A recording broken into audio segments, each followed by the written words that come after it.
सिरौली सीतापुर की online classes में मैं अजय गुप्ता आप सभी का स्वागत करता हूं।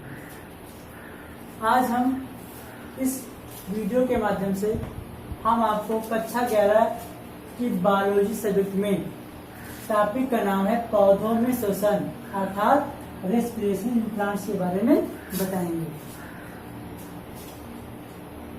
सबसे पहले आप जानेंगे कि श्वसन क्या है या रेस्पिरेशन क्या है। श्वसन एक ऑक्सीकरण क्रिया है जिसके अंतर्गत पौधों में पाए जाने वाले विभिन्न प्रकार के जटिल कार्बनिक पदार्थों का ऑक्सीकरण होता है, जिसके फलस्वरूप CO2 तथा जल बनते हैं। CO2 तथा जल बनते हैं, वह ऊर्जा उत्पन्न होती है। इसमें देख लीजिए आप C6H12O6 ग्लूकोज है। इसका ऑक्सीकरण होगा ऑक्सीजन की उपस्थिति में, जिसके फलस्वरूप 6CO2 प्लस 6H2O अर्थात यह है कार्बन डाइऑक्साइड। क्या है? कार्बन डाइऑक्साइड प्लस ये H2O का मतलब है जल या वाटर प्लस 673 किलो कैलोरी ऊर्जा उत्पन्न होती है, एनर्जी उत्पन्न होती है ग्लूकोज के एक अणु के पूर्ण ऑक्सीकरण से। इसको हम 38 ATP में भी लिख सकते हैं या 38 ATP। इसके पश्चात आप सभी लोग जानते हैं कि श्वसन एक महत्वपूर्ण जैविक क्रिया है जो सभी प्रकार के जंतुओं तथा पौधों में संपन्न होती है। पौधों में चूंकि श्वसन का टॉपिक है, इसलिए श्वसन के प्रकार बताएंगे आपको। श्वसन होता है 2 प्रकार का। अब इसके बाद लिखेंगे श्वसन के प्रकार।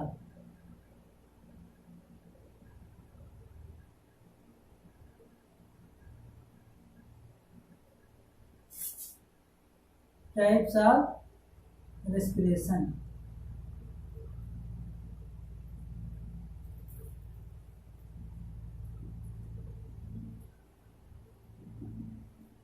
श्वसन मुख्यतः 2 प्रकार का होता है। नंबर 1 ऑक्सीश्वसन।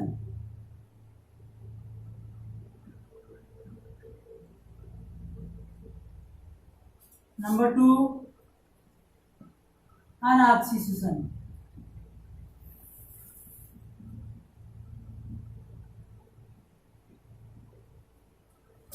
ऑक्सीश्वसन का मतलब है एरोबिक रेस्पिरेशन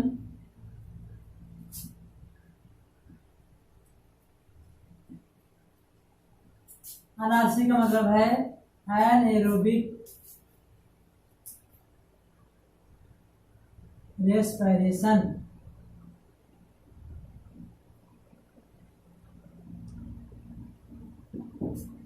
सबसे पहले हम बात करेंगे ऑक्सीश्वसन की, अर्थात ऑक्सीश्वसन क्या है। जैसा कि इसके नाम से पता चल रहा है कि वह श्वसन जो स्वतंत्र ऑक्सीजन की उपस्थिति में संपन्न होता है उसे ऑक्सीश्वसन कहते हैं। इसके फलस्वरूप CO2 जल तथा ऊर्जा उत्पन्न होती है। ये जो मैंने अभी ऊपर आपका रिएक्शन लिखा है, ये ऑक्सीश्वसन का रिएक्शन लिखा हुआ है, ठीक। इसके पश्चात आता है अनऑक्सीश्वसन, और ये ऑक्सीश्वसन सभी जीवित कोशिकाओं में संपन्न होता है। जितने भी जीवधारी हैं संसार के, सब में ऑक्सीश्वसन ही संपन्न होता है। इसके पश्चात आ रहा है अनऑक्सीश्वसन। तो अनऑक्सीश्वसन का मतलब है कि वह श्वसन जो ऑक्सीजन की अनुपस्थिति में संपन्न होता है उसे अनऑक्सीश्वसन कहते हैं। इस क्रिया में भोज्य पदार्थों का या ग्लूकोज का अपूर्ण ऑक्सीकरण होता है, जिसके फलस्वरूप एथिल अल्कोहल CO2 तथा ऊर्जा मुक्त होती है।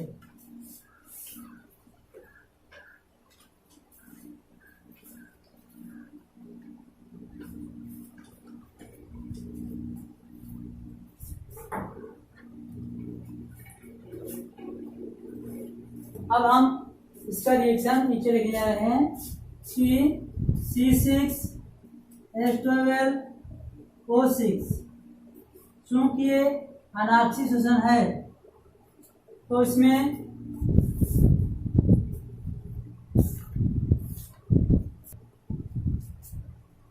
C2 जी ऊपर लिखिए अच्छा उससे ध्यान नहीं आएगा। थोड़ा सा कम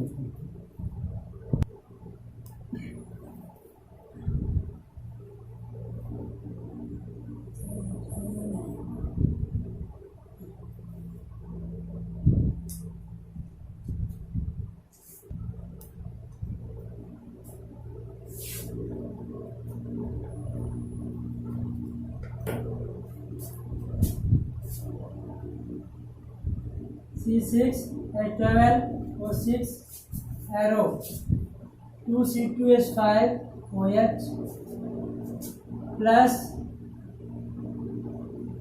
CO2 plus 28 किलो कैलोरी। ये क्या है? ग्लूकोज है। इस क्रिया में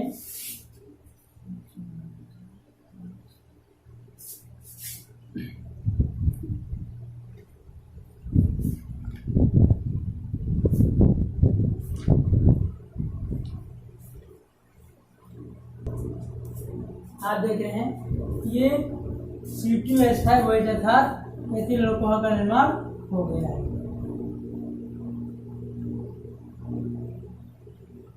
प्लस CO2 का मतलब है carbon dioxide plus 28 kilo calorie ऊर्जा उत्पन्न हुई है। इससे आप ये देख रहे हैं कि जब ग्लूकोज का ऑक्सीजन हुआ था उस समय 673 किलो कैलोरी ऊर्जा उत्पन्न हुई थी ग्लूकोज के एक अणु से, जबकि इसके ऑक्सीजन में ग्लूकोज के एक मॉलिक्यूल से केवल 28 किलो कैलोरी ऊर्जा ही उत्पन्न हुई है। अब आप सोच रहे होंगे कि यह अनाक्षी शोषण किन जीवधारियों में होता है, तो अनाक्षी शोषण केवल बैक्टीरिया इत्यादि या ईस्ट, कवक आदि में संपन्न होता है, जिसके फलस्वरूप ये लोग भोज्य पदार्थों का अपूर्ण ऑक्सीजन करके एथिल अल्कोहल और CO2 तथा ऊर्जा उत्पन्न करते हैं। इसके पश्चात हम आपको बताना चाहते हैं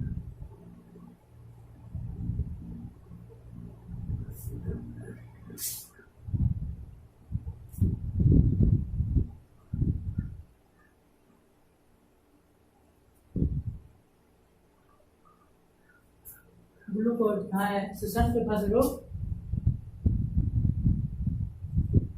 इस शोषण की संपूर्ण क्रिया 2 चरणों में होती है, अर्थात उसको कह सकते हैं कोशिकीय शोषण की क्रियाविधि। कोशिकीय शोषण की क्रियाविधि मैकेनिज्म ऑफ सेलुलर रेस्पिरेशन।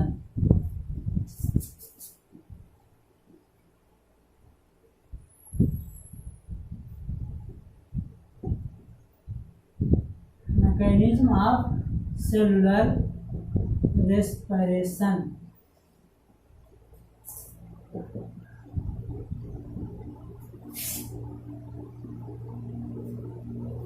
कोशिकीय शोषण की क्रियाविधि के बारे में आप सभी लोग को ये पता हो कि कोशिका के अंदर जीवधारी, जितने भी जीवधारी हैं उनमें प्रत्येक कोशिका में शोषण की क्रिया संपन्न होती है। तो इसमें कोशिका में 2 ऐसे अंग होते हैं जहां पर शोषण क्रिया संपन्न होती है। पहला इसका भाग है कोशिका द्रव्य तथा दूसरा भाग है माइटोकॉन्ड्रिया। तो इसमें सबसे पहले मैं आपको बता दूं कि कोशिकीय शोषण में 2 प्रमुख चरण होते हैं। एक क्रिया है, इसका नाम है ग्लाइकोलिसिस, और दूसरा है क्रेब्स साइकिल या क्रेब्स चक्र। क्रेब्स साइकिल या इसका दूसरा नाम है TCA साइकिल। ग्लाइकोलिसिस के नाम से पता चल रहा है कि glyco means glucose, glyco means glucose, जबकि लाइसिस का मतलब है स्प्लिटिंग, टूटना या उसका अपघटन होना। अर्थात इस क्रिया में ग्लूकोज का अपघटन होता है। यह क्रिया कोशिका द्रव में संपन्न होती है।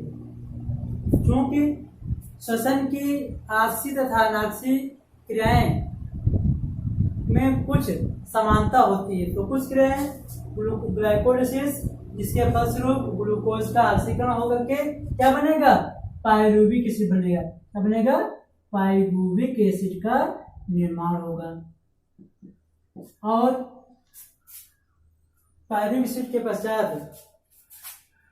जिस चरण के द्वारा यह क्रिया संपन्न होती है, जिसके थ्रू यह क्रिया होती है, उसे कहते हैं TCA try carboxy acid cycle, या इसको इसके खोजकर्ता के नाम पर क्रेब्स चक्र भी कह देते हैं। क्रेब्स चक्र भी कह देते हैं।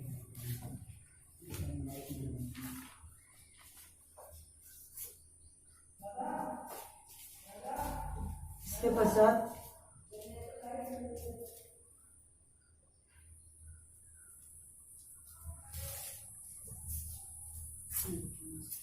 ग्लाइकोलिसिस,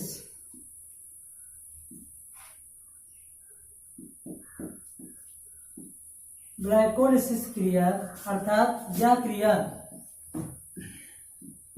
कोशिका के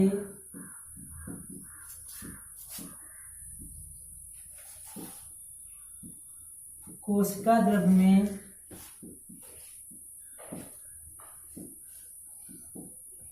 संपन्न होती है। कहाँ संपन्न होती है, कोशिका द्रव्य में।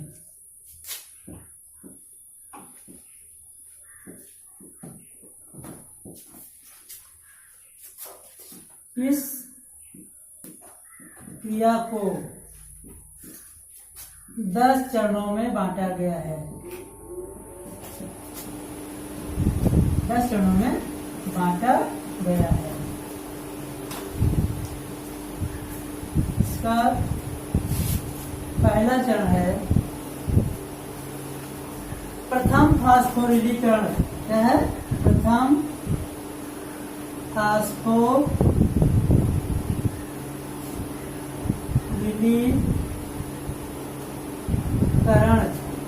अर्थात first phosphorylation, first phosphorylation.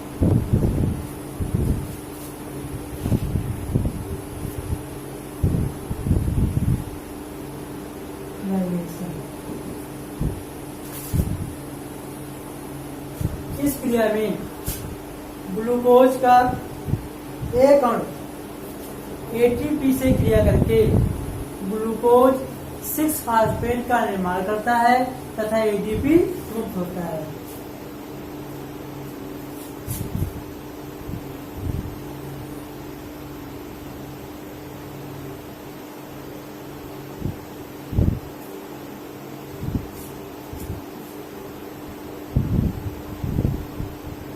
Glucose 6 phosphate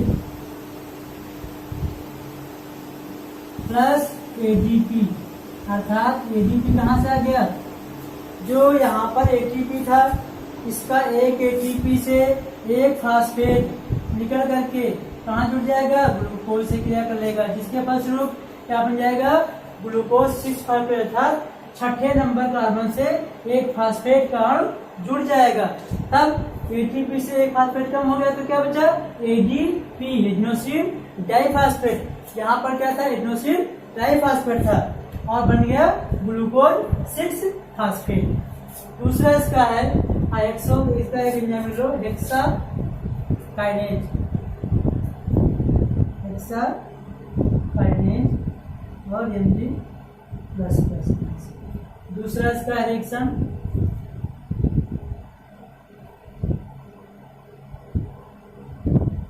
इसका है दूसरा समावयवीकरण, समावयवीकरण, अर्थात इसका मतलब है आइसोमेराइजेशन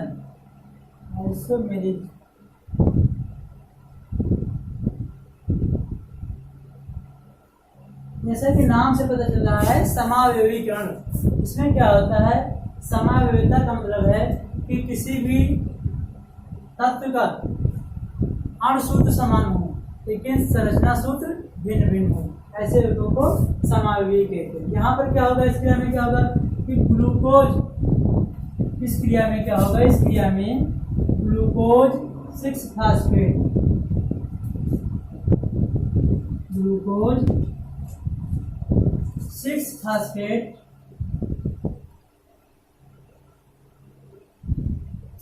फ्रक्टोज 6 फास्फेट में परिवर्तित हो जाता है। फ्रक्टोज 6 फास्फेट में परिवर्तित हो जाता है। आप सभी लोग जानते हैं ग्लूकोज और फ्रक्टोज का अणु सूत्र एक ही होता है, केवल इनका संरचना सूत्र बदला होता है। इसमें इसका रिएक्शन है ग्लूकोज 6 फास्फेट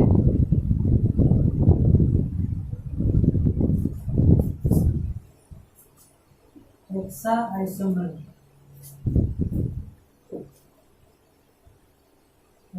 नेम है, बन जाएगा फ्रक्टोज 6 फास्फेट।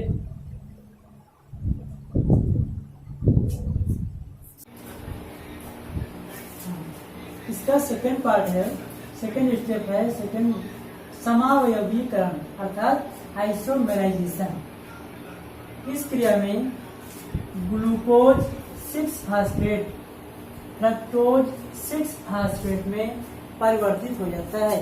जैसा कि नाम से पता चल रहा है समावयवीकरण अर्थात समावयवता का मतलब होता है कि जब किसी यौगिक का अणु सूत्र समान हो परंतु संरचना सूत्र भिन्न भिन्न हो। यहाँ पर इस कंडीशन में आप देख रहे हैं कि ग्लूकोज और फ्रक्टोज का अणु सूत्र समान होता है, केवल इनका संरचना सूत्र बदल जाता है। इस क्रिया में क्या हुआ कि glucose 6 phosphate hexa isomerase enzyme की उपस्थिति में फ्रक्टोज 6 फास्फेट में परिवर्तित हो गया। फ्रक्टोज 6 फास्फेट में परिवर्तित हो गया, इसे कहते हैं आइसोमेराइजेशन।